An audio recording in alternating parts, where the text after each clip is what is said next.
오늘 하나님께서 저와 여러분에게 주시는 말씀은 출애굽기 20장 14절과 요한복음 4장 13절 14절입니다. 한 절씩 교독하고 마지막 절은 함께 읽겠습니다. 간음하지 말라.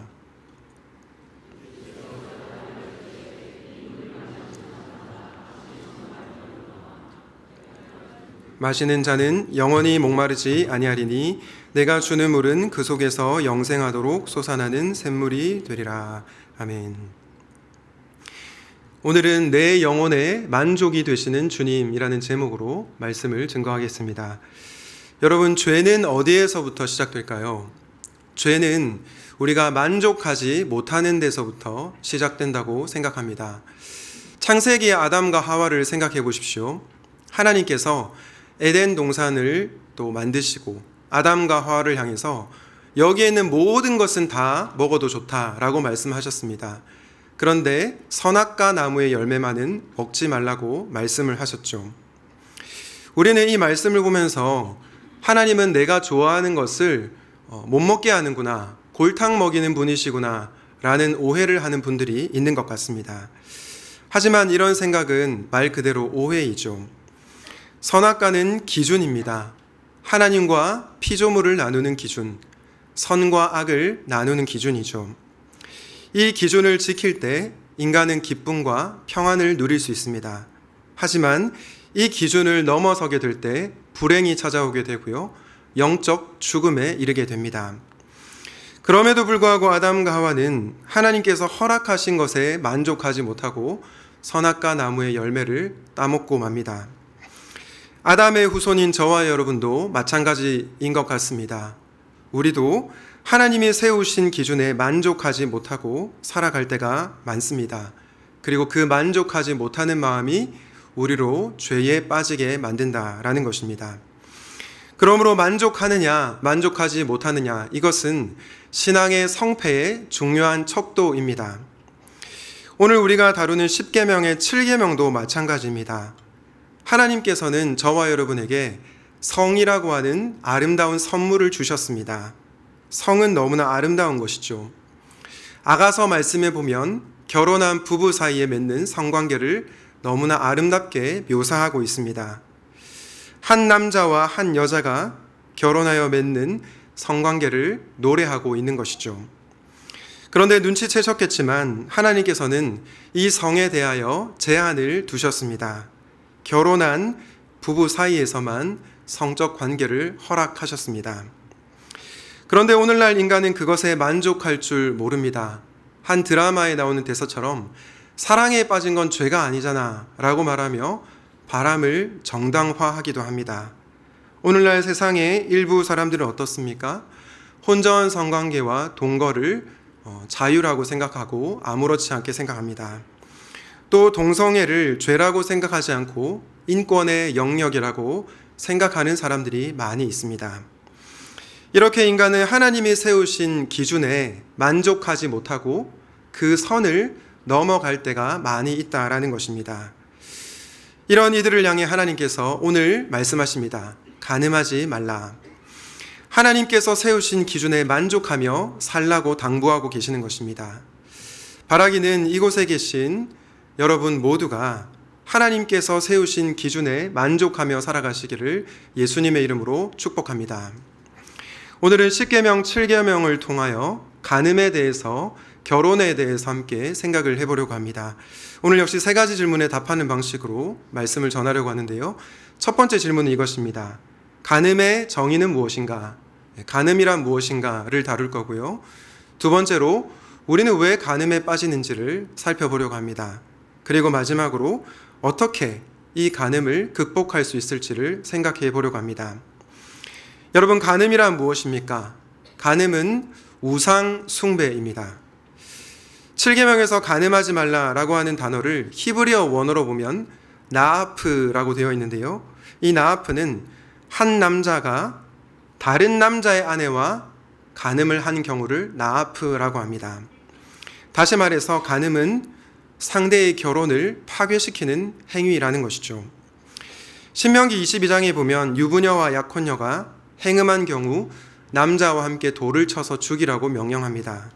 그런데 처녀의 경우에는 남자가 아내로 그 여성을 삼으라고 말하죠. 다시 말해 처녀를 욕보인 경우는 이 신명기에 따르면 간음으로 해석되지 않았다라는 것입니다. 그러므로 엄밀하게 말해 간음과 음행은 구분되어야 됩니다.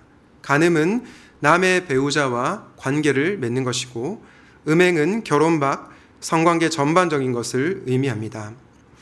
예를 들어서 혼전 성관계를 들 수 있겠죠. 이렇게 구약의 간음과 음행 개념은 구별이 되지만 성경의 전체적인 메시지를 보면 모든 성적 부도덕은 죄라는 것을 알게 됩니다. 그런데 여러분, 왜 구약 시대에는 처녀와 관계에 맺은 경우는 간음으로 해석되지 않았을까요? 이것은 고대 이스라엘 사회가 일부 다처제였기 때문입니다. 여러분 잘 아시는 것처럼 고대 이스라엘에서는 한 남자가 여러 여자를 아내로 맞이할 수 있었습니다.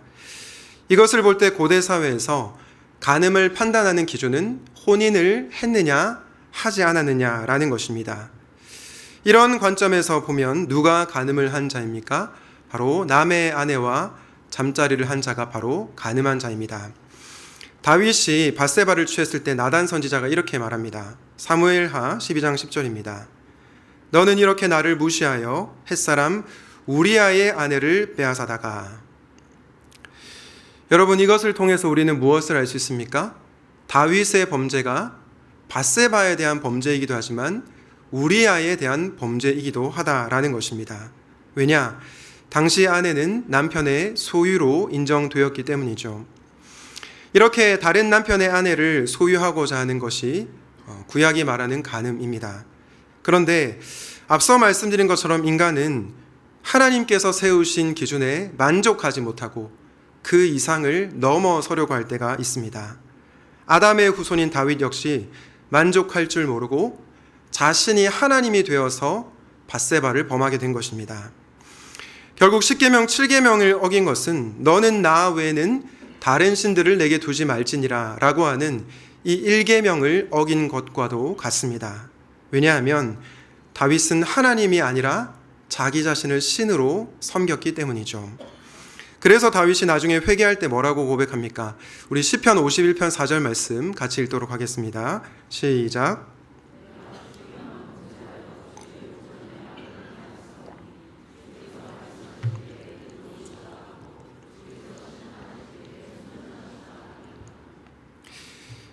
여러분, 이 구절을 읽으면서 여러분은 어떤 생각이 드셨습니까? 다윗은 뻔뻔한 인간이다, 이런 생각이 드셨습니까? 어떻게 다윗이 밧세바에게도 죄를 범했고 우리아에게도 죄를 범했는데 내가 주께만 범죄였다라고 이렇게 뻔뻔하게 말할 수 있단 말입니까? 라고 생각하는 분들이 있을 것 같습니다. 그런데 이 말은 그런 말이 아닙니다. 다윗이 밧세바에게 범죄하지 않았다, 우리아에게 죄를 짓지 않았다라는 의미가 아닙니다. 당연히 다윗은 그들에게 죄를 지었다는 것을 인정했습니다. 그럼에도 불구하고 다윗이 시편 51편에서 왜 내가 하나님께만 범죄하였다라고 고백합니까? 그 이유는 그의 죄가 1차적으로 하나님 앞에서의 범죄임을 인정하는 것입니다. 내가 하나님의 자리에 앉아서 하나님이 세우신 기준을 넘어선 그 죄를 다윗이 인정하고 회개하고 있는 것입니다. 이렇게 간음은 하나님의 자리에 내가 앉는 우상 숭배의 죄라고 할 수 있습니다. 사랑하는 성도님 여러분, 우리는 하나님의 자리에 앉아 있을 때 나도 모르는 사이에 죄를 범할 수 있습니다. 왜요? 내 위에 나를 다스리는 존재가 없으니 내가 기준이 되어 욕정에 이끌린 대로 행동할 수 있기 때문이죠. 여러분, 다윗을 생각해 보십시오. 그는 왕이었습니다.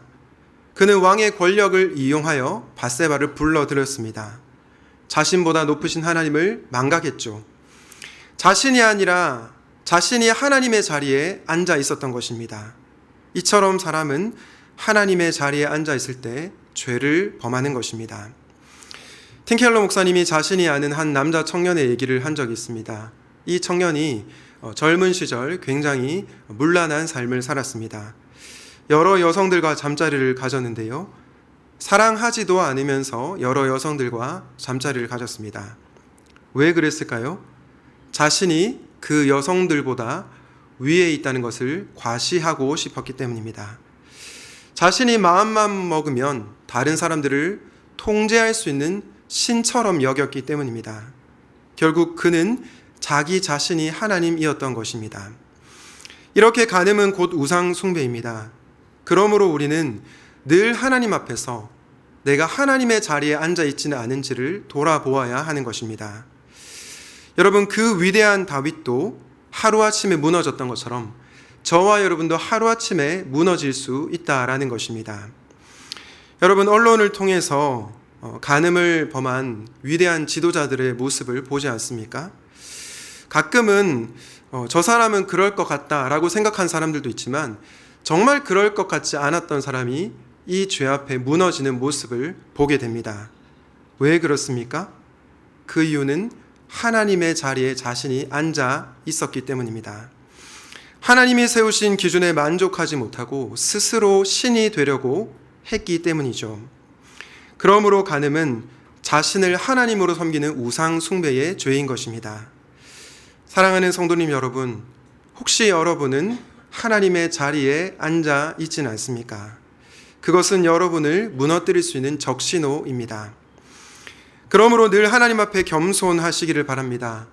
행위로 간음죄를 범하진 않았지만 내가 하나님의 자리에 앉아 있을 때 우리는 언제든지 넘어질 수 있는 연약한 죄인이라는 것입니다.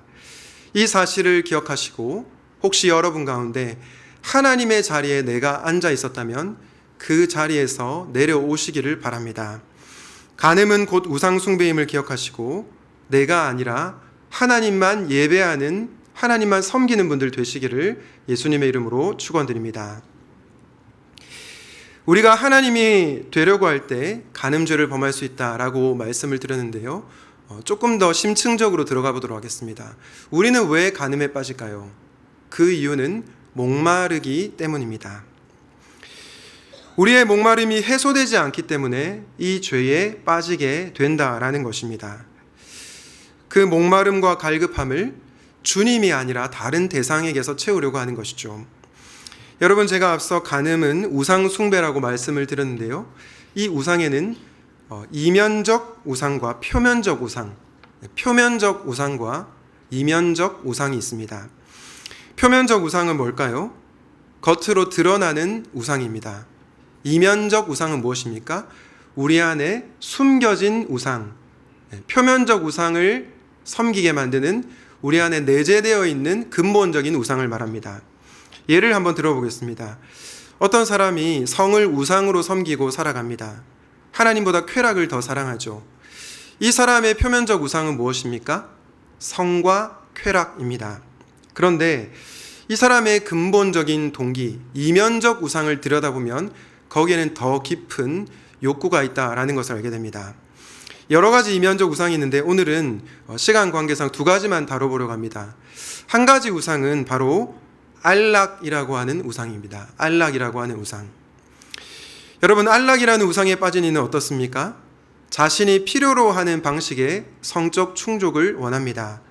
필요하다면 음란물도 아낌없이 사용합니다. 이 사람은 어떻게 자신을 정당할까요? 나는 지금 편하게 살고 싶어. 모든 것이 귀찮아 라고 말하며 성을 소비합니다. 인격적으로 헌신된 부부관계 내에서 사랑과 성을 누리는 것이 아니라 상품화된 성을 빨리 소비하려고 한다라는 것입니다. 여러분, 이 사람은 무엇을 질문해야 할까요? 성은 하나님께서 배우자를 섬기라고 주신 선물인데 왜 나는 인격적인 관계를 버리고 쾌락을 추구하는 걸까? 라는 질문을 스스로에게 해보아야 한다라는 것입니다. 안락하기 위해서 쉽게 성을 소비하는 자기 자신을 돌아보아야 한다라는 것입니다. 또 한 가지 이면적 우상 중에 인정이라는 우상이 있습니다. 이 인정이라는 우상에 빠진 자들은 어떻습니까? 나를 칭찬해주고 인정해주는 사람과 부적절한 관계를 맺을 수 있습니다. 육체적 관계까지는 아니더라도 정서적 바람을 피울 수 있다라는 것입니다. 배우자보다 다른 사람에게 더 마음을 주는 것이죠. 그런데 놀라운 사실은 이런 죄를 짓는 당사자들은 자신이 정서적으로 바람을 피고 있다는 것을 모를 수 있습니다. 이 사람에게 너 지금 정서적 간음을 범하고 있어 라고 말하면 아마 이렇게 말할 겁니다. 나는 그냥 나를 인정해주는 사람과 함께 있고 싶었을 따름이에요 라고 변명을 합니다. 말도 안 되지만 정작 당사자는 그 사실을 모르고 살아간다라는 것입니다. 여러분, 이 사람이 던져야 할 질문은 무엇입니까? 나를 칭찬하고 인정해주는 그 관계가 부부 관계인가, 헌신된 관계, 끝까지 책임지는 관계인가를 물어보아야 한다라는 것입니다. 잠시만 생각해봐도 그렇지 못하다는 생각이 들죠. 서로에게 끝까지 헌신을 하는 관계는 오직 부부 사이밖에 없기 때문입니다. 그럼에도 불구하고 순간적으로 나를 인정해주는 사람에게 마음이 끌릴 수 있다라는 것입니다. 이처럼 표면적 우상은 성과 쾌락이지만 우리 안에 숨겨진 근본적인 우상, 이면적 우상에 바로 안락이라는 우상, 그리고 인정이라는 우상이 있습니다. 그런데 이 모든 것의 배후에 무엇이 있습니까? 바로 채워지지 않는 목마름이 있다라는 것입니다. 지난번에 제가 모두가 자신의 무가치함과 싸우고 있다 드라마 얘기를 한 적이 있는데요. 오늘 내용과 또 적실하게 맞아서 한 번 더 예화를 드리려고 합니다. 이 드라마에 보면 박경세라고 하는 영화 감독이 나옵니다. 주인공 황동만의 비판을 받고 분노를 참지 못하는 인물입니다. 왜냐하면 황동만은 영화를 한 편도 못 찍었는데 자신은 4-5편의 영화를 찍었거든요. 그러다 보니까 어떻게 황동만 같은 인간이 나를 무시하냐, 나를 비판하냐 견딜 수 없어 합니다. 이 박경세 감독의 아내의 이름은 고혜진인데요. 고혜진은 굉장히 강해 보이지만 너무나도 남편을 사랑하는 아내입니다. 남편을 위해 헌신적으로 희생하는 아내이죠. 이 아내는 영화사 대표인데 남편의 자존감이 떨어질까봐 남편이 만든 재미없는 영화에 투자합니다. 물론 남편에게 잔소리를 많이 해서 박경세는 아내를 별로 좋아하지 않습니다. 하루는 고혜진이 남편이 너무 시나리오를 재미없게 쓰다 보니 이 문제를 두고만 볼 수 없다고 생각합니다. 그래서 남편에게 보조 작가와 함께 시나리오를 쓰면 어떻겠냐 제안합니다. 이에 대해서 박경세는 굉장히 자존심 상해합니다. 그러다가 여차여차해서 결국은 여성 보조 작가와 함께 시나리오를 쓰게 되는데요. 이 여성 보조 작가는 아내와는 달리 박경세 감독을 무조건 칭찬합니다. 감독님 너무 재밌어요. 너무 탁월해요. 이렇게 매일 칭찬합니다. 그러다 보니 박경세는 정말로 사랑을 하는 아내에게서 자기를 칭찬하는 그 여성에게로 마음이 끌리는 것을 볼 수 있습니다. 행위로는 간음을 범하지 않았지만 마음으로 이미 정서적 바람을 피고 있었던 것입니다. 여러분이 박경세에게 어떤 이면적 우상이 있습니까? 바로 인정이라는 이면적 우상이 있습니다. 인정이라는 우상 때문에 자신을 무조건 칭찬해주고 인정해주는 사람에게 마음이 빼앗겼던 것이죠. 그런데 도대체 박경세가 왜 이렇게 된 것일까요? 아내 고혜진의 말을 들어보면 그 이유를 알 수 있습니다. 아내가 박경세를 향해 이렇게 말합니다. 황동만과 다른 인간이고 싶으면 다른 인간이라는 걸 보여줘. 황동만과 똑같은 인간이니까 참지 못하고 길길이 날뛰는 거 아니야. 황동만이 봉준호 감독한테 그렇게 한다고 당신처럼 그렇게 날뛸 것 같아? 그냥 웃고 넘기지. 여러분, 이 아내의 말을 통해 우리는 무엇을 알 수 있습니까? 박경세는 열등감이 가득한 인물이라는 것을 알게 됩니다. 자신의 열등감으로 채워지지 않은 목마름으로 괴로워하는 인물이라는 것을 알게 되는 것이죠. 이 목마름과 인정 욕구 때문에 결국은 보조 작가에게 마음이 흔들렸던 것입니다. 그러나 결국 박경세는 이 보조 작가가 자신을 끝까지 책임져주고 사랑해주는 관계가 아니라는 것을 깨닫고 그 관계를 정리합니다. 아내에게 찾아와 자기 잘못을 인정하고 용서를 구하고 그 부적절한 관계를 정리하는 모습을 볼 수 있습니다. 여러분, 우리 예레미야 2장 13절 말씀을 같이 한번 읽어보도록 하겠습니다. 시작.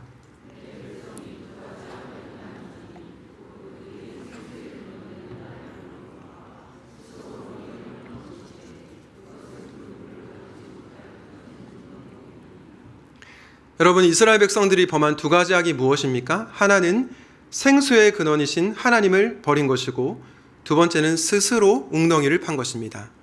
스스로 웅덩이를 팠다. 이것은 무엇을 의미하냐면 헛된 우상을 섬기는 것을 의미합니다. 그런데 그 웅덩이를 뭐라고 합니까? 물을 가두지 못할 터진 웅덩이들. 물을 담아내지 못하고 그 웅덩이에 넣지만 결국은 물이 줄줄줄줄 새어 나오기 마련이라는 것입니다. 무슨 말입니까? 우상은 결코 우리의 목마름을 근본적으로 해결해 줄 수 없다라는 것입니다. 일시적으로 해결해 줄 수 있을지 모릅니다. 그러나 근본적으로 우리의 헛헛한 마음을 채워줄 수 없다라는 것입니다. 우리는 요한복음 4장에 나오는 사마리아 여인의 예를 통해 그것을 확인하게 됩니다. 여러분, 사마리아 여인에게 남편이 몇 명 있었습니까? 5명이 있었죠. 이 여인은 5명의 남편들에 의해서 버림을 받았습니다. 당시 문화에서 여성은 이혼할 수 있는 권리가 없었기 때문에 아마도 학자들은 이 여성이 5명의 남편들에게 버림을 받았을 것이라고 해석을 합니다. 그리고 이 여인은 지금 현재 6번째 남자와 살고 있죠. 이렇게 살았던 이유는 당시 문화에서 여성은 남성이 없이 독립적으로 살 수 없었기 때문입니다. 그래서 어쩔 수 없이 함께 살아가고 있습니다. 그런데 이 여인의 마음 속에 아마도 이런 마음이 있었을 것입니다. 첫 번째 남편은 나의 목마름을 해결해 줄 수 없지만 두 번째 남편은 해결해 줄 수 있을 거야. 두 번째 남편은 못 해결해 주지만 세 번째 남편은 해결해 줄 수 있을 거야. 그러나 어땠습니까? 두 번째, 세 번째, 5번째까지 그녀의 목마름의 문제를 해결해 줄 수 없었습니다. 이 여인이 얼마나 고통스러웠겠습니까? 이렇게 사람들은 우리의 목마름을 근본적으로 해결해 줄 수 없다라는 것입니다. 사랑하는 여러분, 그럼에도 불구하고 너무나 많은 사람들이 배우자가 나의 목마름을 채워주지 못하면 다른 사람이 나의 목마름을 해결해 줄 거라고 오해하며 살아갑니다. 그러나 돌아오는 건 무엇입니까? 다시 찾아오는 타는 목마름입니다. 혹시 이 자리 가운데 목마름의 문제를 사람으로부터 근본적으로 해결하려고 했던 분들이 계십니까? 그렇다면 이 시간 그 마음을 내려놓을 수 있기를 바랍니다. 또한 여러분의 목마름으로 인해 우리가 간음죄에 빠질 수 있는 위험성이 있다는 것을 기억하시고 늘 영적으로 깨어 있으시기를 예수님의 이름으로 축원드립니다. 지금까지 저는 간음이란 우상 숭배라고 말씀드렸습니다. 이 우상 숭배에 빠지는 이유는 하나님의 자리에 내가 앉기 때문이다 라는 말씀을 드렸고요. 우리의 영혼이 목마르기 때문에 헛된 우상을 섬기고 살아간다 라는 말씀을 드렸습니다. 그렇다면 여러분, 마지막으로 우리는 이 간음의 문제를 어떻게 극복할 수 있을까요? 아니, 단지 간음을 극복하는 것을 넘어서 어떻게 하면 우리는 거룩하고 하나님께서 기뻐하시는 행복한 가정을 세울 수 있을까요? 그것은 바로 내 영혼의 만족이 되시는 예수님께로 나아오는 것입니다. 사랑하는 샘물의 성도님 여러분, 내 영혼의 만족이 되시는 예수님께로 나아오십시오.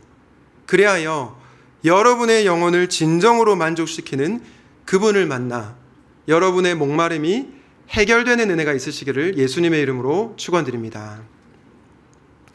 오늘 10계명 7계명 말씀인 간음하지 말라, 이 명령은 얼핏 보면 부정적 명령 같지만 실은 긍정적 명령입니다. 어떤 점에서입니까? 결혼을 보호하라, 결혼을 지키라 라고 하는 점에서 긍정적 명령이라고 할 수 있습니다. 왜냐? 결혼은 언약 관계인데 이 언약 관계가 언제 깨어집니까? 간음을 했을 때 깨어지기 때문입니다. 하나님께서는 이 언약 관계인 결혼을 보호하기 위해서 절대로 간음하지 말라고 명령하신 것입니다. 이처럼 하나님은 저와 여러분이 거룩하고 행복한 가정을 세워가기를 원하신다라는 것입니다. 그런데 여러분, 여러분의 결혼 생활은 어떻습니까? 아마 이 자리에 행위로 간음죄를 범한 분들은 없을 것입니다. 하지만 정말 여러분들은 부부 사이에서 친밀한 연합을 누리고 계십니까? 육체적으로, 정서적으로, 영적으로 하나됨을 누리고 계십니까?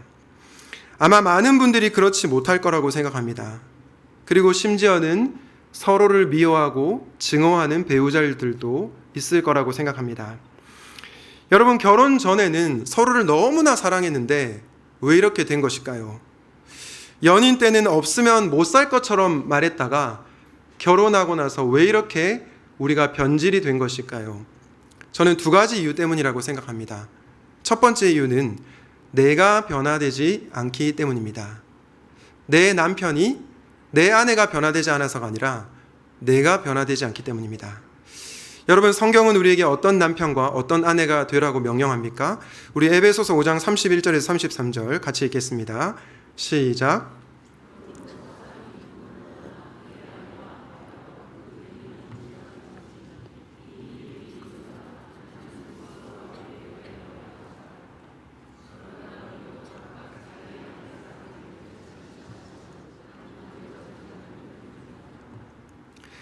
여러분, 사람이 부모를 떠나 아내와 합하여 한 몸이 되는 것을 한 단어로 뭐라고 하죠? 네, 어려운 질문 아닌데 결혼이라고 하죠. 그런데 결혼 관계에서 뭐라고 얘기하냐면 자기 아내 사랑하기를 자신과 같이 하라. 아내도 자기 남편을 존경하라고 말씀하고 있습니다. 실은 이 매뉴얼대로만 하면 가정은 행복해질 수밖에 없습니다. 그런데 왜 우리 부부 사이는 좋지 않습니까? 그것은 남편들이 아내를 자기 몸처럼 사랑하지 않기 때문입니다. 일부 남편들 가운데 자기 중심성에 빠진 사람들이 있죠. 이들은 아내의 고민과 아내의 마음을 전혀 헤아리지 않습니다. 아내가 나 때문에 얼마나 힘들지를 생각하지 않습니다. 지극히 자기 중심적이고 이기적인 남편은 오로지 자신만 사랑하는 것입니다. 이런 남편과 관계를 맺고 살아가는 아내는 너무나 힘겨운 인생을 살아갈 것입니다. 그런데 성경은 그런 남편들을 향해 너를 사랑하는 것처럼 아내를 사랑하라고 명령하고 있습니다. 남편들이 변화되면 아내도 사랑받고 변화된다라는 것입니다. 이번에는 반대로 아내를 생각해 봅시다. 여러분들은 정말로 여러분의 남편을 존경하고 계십니까? 아마 이런 말씀을 드리면 존경을 할 만해야지 존경하지 라는 말씀을 하신 분들이 있을 줄로 압니다. 그러나 성경은 존경할 만한 남편을 존경하라고 명령하지 않습니다. 그냥 존경하라고 명령하고 있죠. 내 말을 잘 들으면 존경하고 내가 원하는 대로 움직이면 존경하라고 명령하지 않습니다. 그저 존경하라고 얘기하죠. 그러나 존경하지 않는 아내들로 인하여 외로움을 겪고 있는 남편들이 이 땅에 많이 있습니다. 부부 사이가 좋지 않은 사람들을 상담하다 보면 거의 자기 잘못을 인정하는 경우는 없습니다. 내 남편이 문제다, 내 아내가 문제다 말합니다. 이건 내 문제야 라고 말하는 사람들이 극히 드물다라는 것입니다. 그러다 보니 부부 관계가 좋지 않고 고통을 받는 것입니다. 물론 당연히 배우자가 힘들게 하는 거 정말 고통스럽습니다. 너무나 힘겹습니다. 그러나 저는 복음적인 태도란 정말 내 배우자가 잘못하는 것이 많다고 하더라도 혹시 나에게 잘못은 있지는 않은지를 돌아보는 태도라고 생각합니다. 배우자가 99개를 잘못해도 내가 단 한 가지만 잘못했다 하더라도 그 한 가지를 돌아보는 태도가 복음적 태도라는 것입니다. 앞서 우리가 읽은 말씀에서 남편은 아내를 사랑하라고 했고 아내는 남편을 존경하라고 했습니다. 그런데 이 말씀 바로 앞에 이 말씀이 나옵니다. 어떤 말씀입니까? 이 비밀이 크도다. 나는 그리스도와 교회에 대하여 말하노라. 무슨 뜻이죠? 남편과 아내의 관계는 예수님과 교회의 관계를 보여주는 통로가 되어야 한다라는 것입니다. 예수님께서 교회를 사랑하신 방식이 남편과 아내의 관계에 적용되어야 한다라는 것입니다. 그런데 예수님은 저와 여러분을 어떻게 사랑하셨습니까? 우리가 말 잘 들을 때만 사랑하셨습니까? 그렇지 않습니다. 우리가 죄인이었을 때, 심지어 하나님과 원수되었을 때 예수님은 십자가에 죽기까지 저와 여러분을 사랑하셨습니다. 이 복음의 은혜를 알면서도 우리는 예수님을 닮아가려고 하기보다 내 남편, 내 아내가 변화되기만을 바랍니다. 그래서 가정에 변화가 일어나지 않는 것입니다. 팀켈러 목사님은 배우자를 보며 수도 없이 이렇게 말해야 한다라고 말합니다. 당신이 내게 상처를 입혔지만 나는 최고의 배우자이신 예수님께 상처를 입혔습니다. 그럼에도 불구하고 그분은 계속해서 나를 덮어주시며 용서하십니다. 이렇게 예수님께 받은 사랑이 족하기에 나도 당신에게 똑같이 줄 수 있습니다. 사랑하는 성도님 여러분, 혹시 변화되지 않는 배우자로 인하여 힘들어하는 분들이 계십니까? 그렇다면 그런 분들에게 제가 억지로 사랑하라고 말씀을 드리고 싶지 않습니다. 왜냐하면 그거 너무나 힘든 거 잘 알고 있기 때문이죠. 대신에 여러분에게 이 말씀 드리고 싶습니다. 상처를 입으시면서도 절대로 여러분을 포기하지 않으시는 예수님을 바라보시기 바랍니다. 여러분 영혼의 만족이 되시는 예수님 안에 거하시기 바랍니다. 그렇게 할 때 예수님 안에서 여러분도 모르게 변화되어 있을 것입니다. 그러므로 날마다 예수님 안에 거하시기를 예수님의 이름으로 축복합니다. 우리가 부부간의 연합을 이루지 못하는 이유가 내가 변화되지 않기 때문이다 라고 말씀을 드렸는데요. 두 번째 이유는 무엇일까요? 두 번째 이유는 배우자를 나의 구원자로 생각하기 때문입니다. 배우자를 나의 구원자로 생각하기 때문에. 여러분, 우리가 사람이다 보니 결혼을 하면 기대를 합니다. 내 남편이, 내 아내가 정말 잘해주겠지. 그런 기대를 하지만 어떻습니까? 바로 실망하게 되죠. 내 배우자가 내 기대대로 움직이지 않을 때 실망할 수 있습니다. 자연스러운 반응이라고 할 수 있습니다. 여기까지는 좋은데 문제는 이것보다 더 나아가는 것입니다. 그게 뭡니까? 배우자를 나의 구원자로 생각하는 것입니다. 예수님을 나의 구원자로 생각하는 것이 아니라 배우자를 나의 구원자로 생각하는 것입니다. 그러다 보니 나의 목마름이 여전히 해결되지 않는 것입니다. 나의 배우자를 구원자로 여길 때 어떤 현상이 발생됩니까? 구원자이신 예수님께 나아가지 않습니다. 예수님께 도와달라고 기도하지 않습니다. 그저 배우자가 바뀌기만을 기다리는 것입니다. 내 삶의 주인과 우리 가정의 구원자는 예수님이신데 예수님 앞에는 엎드리지 않으면서 자꾸만 배우자를 의지하려고 하는 것입니다. 이렇게 할 때 우리 영혼의 만족은 절대 찾아올 수 없습니다. 왜냐? 배우자는 여전히 변화되지 않기 때문입니다. 여러분, 한나를 한번 생각해 보십시다. 한나는 자신이 임신하지 못함으로 인해 엄청나게 괴로워했습니다. 그의 적수 브닌나가 자신을 괴롭혀서 더 고통받았죠. 게다가 남편 엘가나는 어땠습니까? 한나의 마음을 조금도 이해하지 못했습니다. 그런 한나가 사무엘상 1장 18절에 보면 얼굴에 다시는 근심빛이 없었다라고 말씀하고 있습니다. 도대체 어떤 변화가 일어난 것입니까? 그것은 바로 한나가 주님을 구원자로 여겼기 때문입니다. 한나는 주님 앞에 나아가 통곡의 기도를 올렸습니다. 사람을 의지하지 않고 주님 앞에 심정을 토로했습니다. 그 가운데 주님이 그녀의 마음을 만져주시는 것을 경험했습니다. 그 주님으로 인하여 한나의 얼굴이 밝아지게 된 것입니다.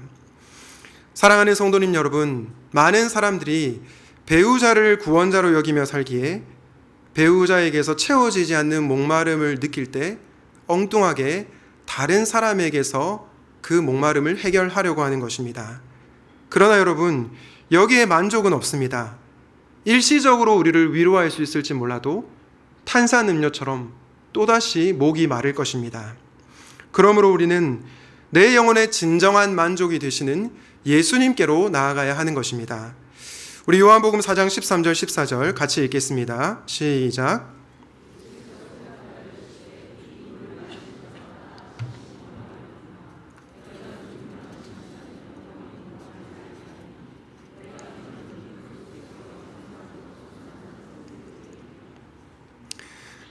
사랑하는 여러분, 예수님께서는 여러분의 목마름을 이해하십니다. 내 남편과 내 아내가 내 목마름을 전혀 이해하지 못한다고 하더라도 우리 예수님은 여러분의 그 마음을 이해하신다라는 것입니다. 사실 한나의 남편 엘가나는 한나의 마음을 이해하지 못한 정도였지만 엘가나보다 훨씬 더 나쁜 이 시대의 남편들과 아내들이 있습니다. 가정폭력이나 정서적 학대나 외도 같은 심각한 죄를 범한 배우자들도 있습니다.